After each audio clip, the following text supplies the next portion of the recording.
Shalom Ibu dan teman-teman sekalian. Perkenalkan, nama saya Claudia Rohan Panjaitan dari Prodi IPS Cohort 2025.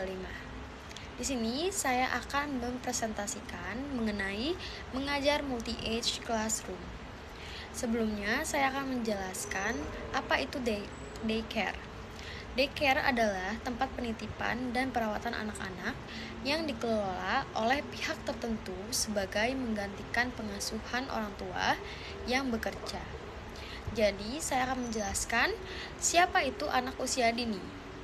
Anak usia dini adalah anak yang berusia 0 sampai 6 tahun. Anak usia dini itu memiliki masa pertumbuhan yang paling pesat dibandingkan anak usia lainnya.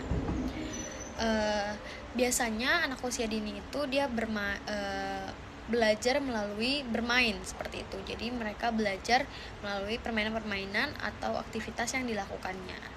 Dan anak usia dini memerlukan rasa aman dan kasih sayang yang lebih.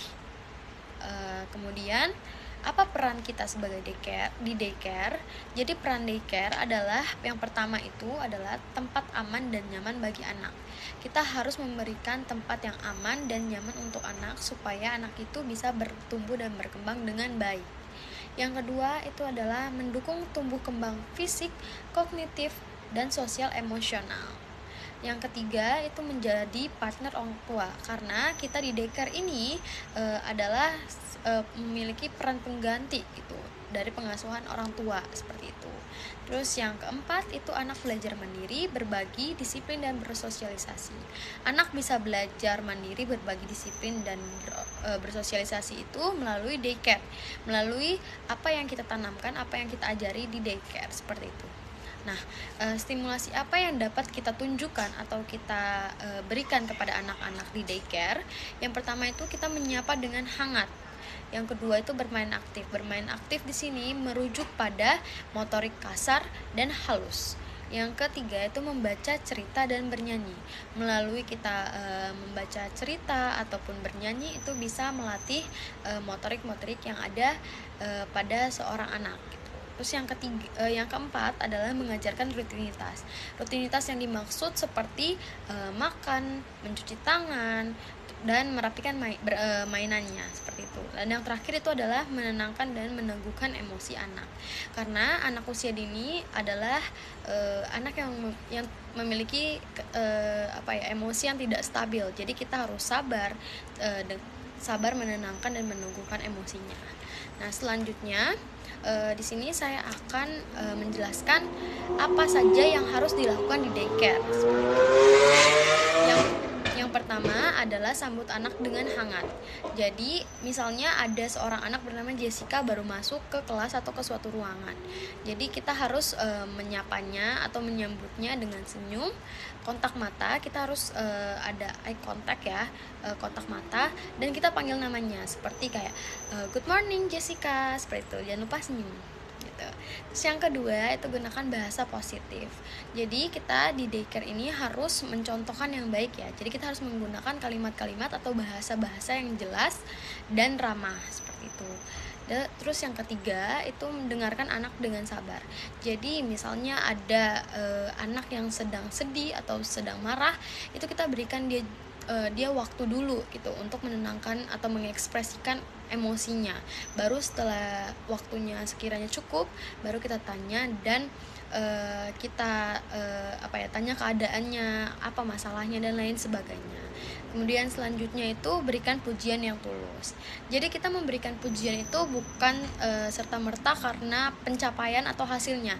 Kita juga harus puji dan menghargai usahanya atau prosesnya itu untuk mencapai suatu tujuan yang dia mau gitu. Terus selanjutnya berikan stimulasi sesuai usia. Nah, kita ini memberikan stimulasi atau ajaran-ajaran yang sesuai dengan usianya. Seperti anak usia dini itu adalah anak usia yang memerlukan stimulasi seperti bermain, bernyanyi, dan lain sebagainya. Kemudian selanjutnya bangun rutinitas yang konsisten. Seperti kita memberikan jadwal-jadwal waktu ya, misalnya jadwal makan, jadwal istirahat, jadwal main dan lain sebagainya. Jadi teratur gitu. Nggak asal main makan aja di jam-jam yang yang tidak konsisten seperti itu. Terus selanjutnya jaga keamanan dan kebersihan. Kita harus memastikan anak-anak di daycare itu bermain maupun belajar itu di tempat yang aman, seperti area-area aman dan nyaman untuk dia bisa bermain ataupun belajar seperti itu. Selanjutnya itu menjadi role model positif.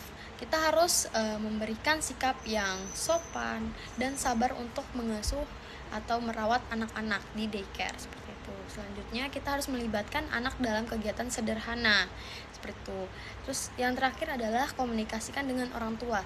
Kita harus menyampaikan apa perkembangan maupun kendala anak pada saat di daycare gitu. Kita tidak boleh diam-diam aja kalau misalnya anak itu mengalami kendala maupun mengalami perkembangan gitulah, seperti itu. Nah, selanjutnya yang tadi itu kan yang harus dilakukan di daycare. Selanjutnya saya akan menjelaskan mengenai yang harus dihindari di daycare. Itu ada beberapa poin, yaitu membentak atau menakut-nakuti anak, mengabaikan tangisan atau emosi anak, memaksa anak, membandingkan anak, memberi label negatif. Label negatif ini termasuk kayak anak ini adalah anak yang nakal, anak ini adalah anak yang pemalas, dan lain sebagainya. Itu tidak boleh.